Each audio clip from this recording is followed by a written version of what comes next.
สบายดีท่านผู้ชมมื้อนี้ก็มาพบมาพอกันเช่นเก่าเช่นเคยสิพาทุกคนไปกินตำหมี่แมงวันกะลายนี่เนาะตำหมี่เนาะผักแก้มเขาก็มีผักคะเนาะผักคะแล้วก็ใบนางเลิศมีมะเขือนำเนาะบ่ได้เอาบวงมาพี่น้องเอ้ยใส่มือเลยเด้อมาเด้อไอเวียงเด้อกินผู้เดียวเนาะ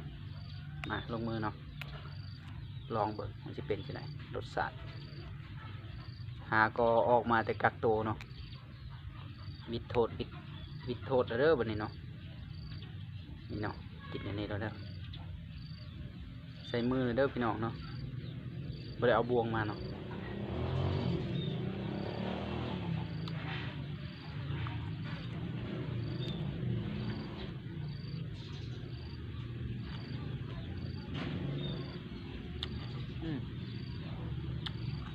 ใช้ได้เลยเนาะ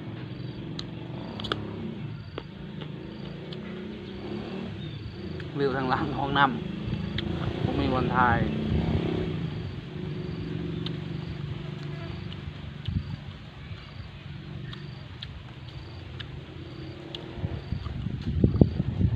ผักขาก็งามเนาะงามนี่ผักขาออกหลายเนาะ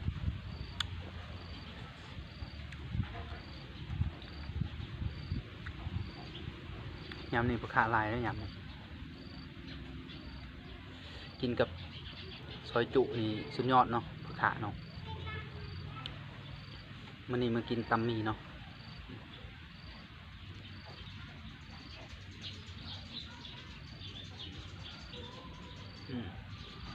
ใส่มือเราได้พี่น้องขอโทษขออภัยเนาะบทสุภาพกัน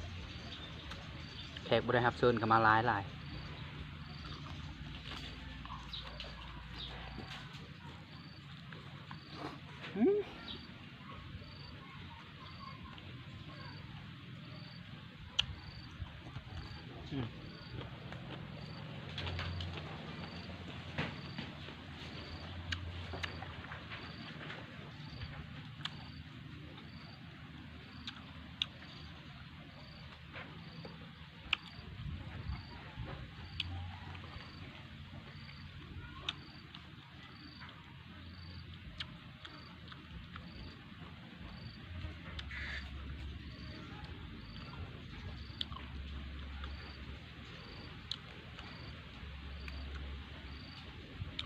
เผ็ดอยู่พี่น้องเอ้ยไม่ได้เอาบ่วงเสียดายไม่ได้เอาบ่วงมา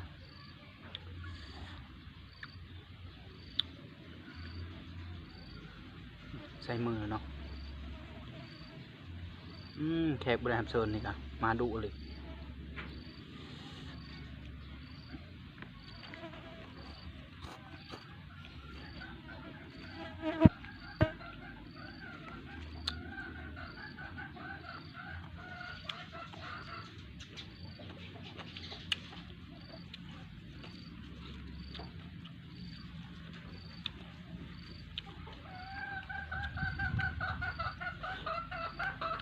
ขาสุดยอดแกงกับน้ำมันก็แซ่บขาเนาะ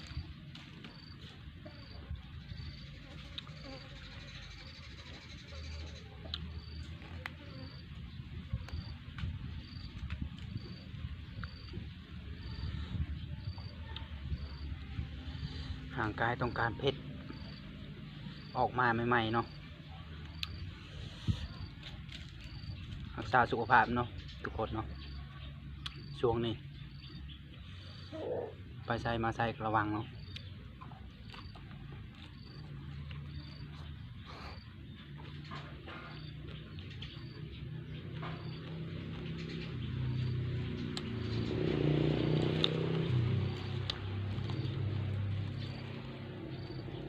รถกระไรเลย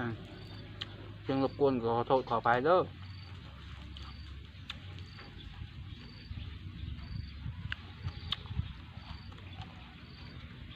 เพื่อนติดแคมทาง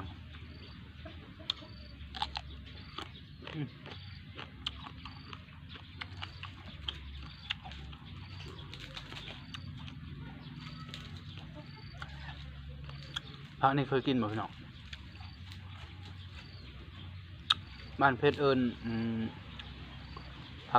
ผักสิแงะเนาะทางอื่นจะเอิญผักหยังเนาะอันนี้แกงกับหน่อไม้เนาะใส่กับหน่อไม้แซ่บผักสิแงะผักขาก็มีแต่ยอดงาม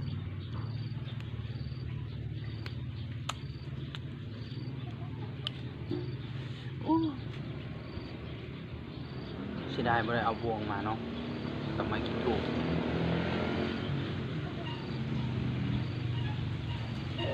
เห็ดแบบนี้เราได้พี่น้องเอ้ย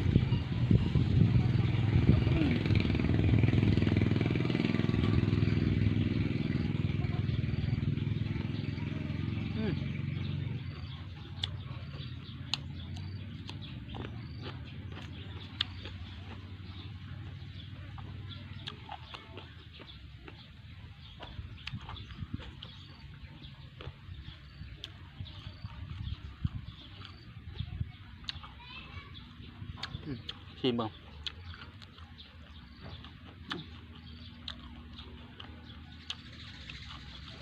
รับเหมือนกันเนาะ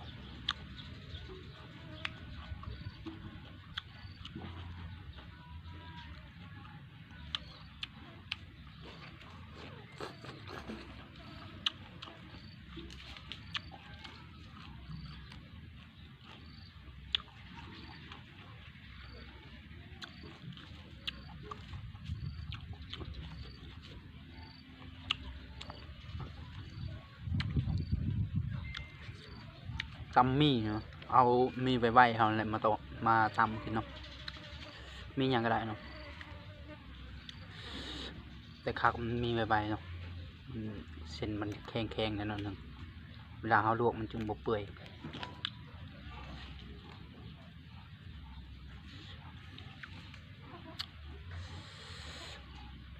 เผ็ดเลยใจพี่น้องใส่มือแล้วเนาะขอโทษขออภัยบริสุทธิ์ภาพไม่ได้เอาบวงมาไม่ถูกกับแรมาเนาะลืม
เผ็ดดิบพี่น้อง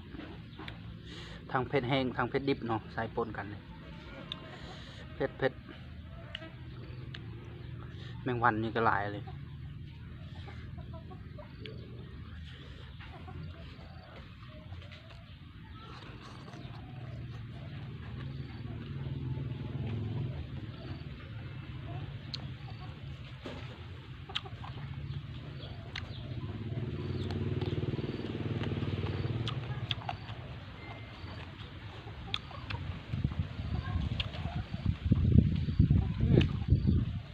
ลมพัดเย็นสบายเอ้ย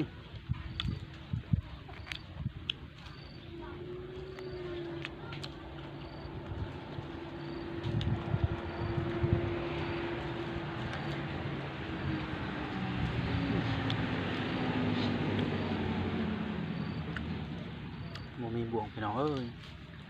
ยาก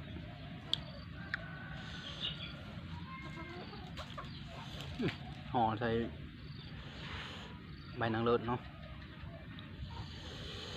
เผ็ด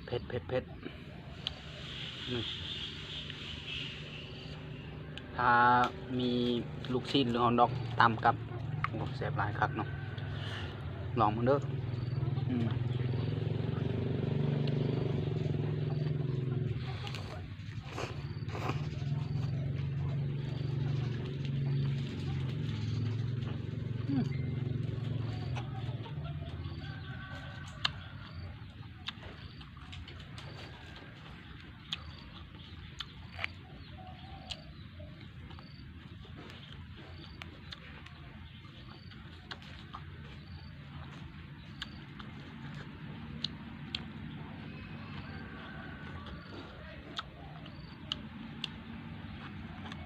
เ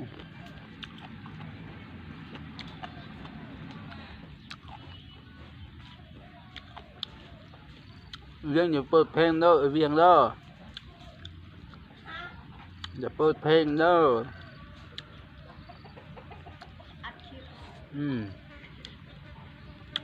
โอ้ย1 วันเกือบเข้าปากมันน้อย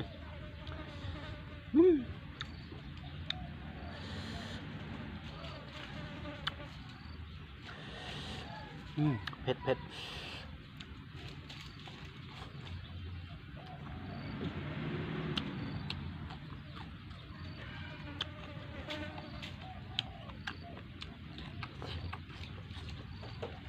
กินไปนำไรไปพร้อม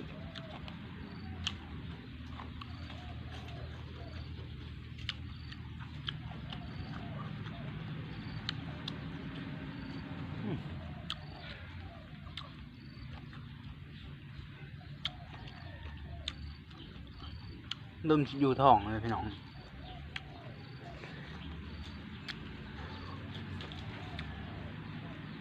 มันเริ่มอยู่ท้องเลยนี่มันชิมดบ่เนี่ยเห็นนี่ก่อนผักเน่าเนาะผักเน่างามเนาะอยู่เพื่อนเนี่ยผักเน่ากันมีแต่เครื่องปลอดสารมาเนี่ย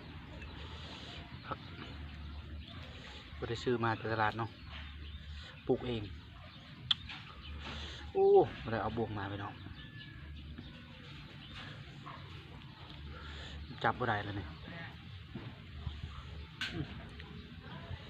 เอาเนี่ยเอา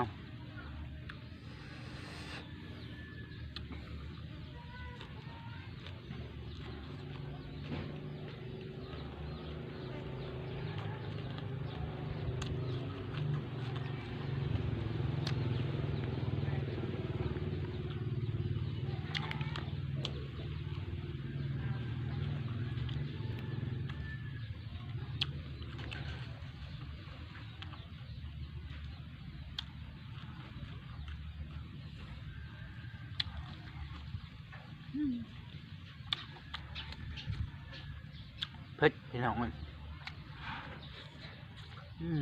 อิ่มอ่ะรู้หมดทำเนี่ยกินเนี่ย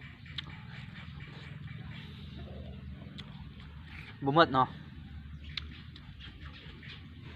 ลายยังลายอยู่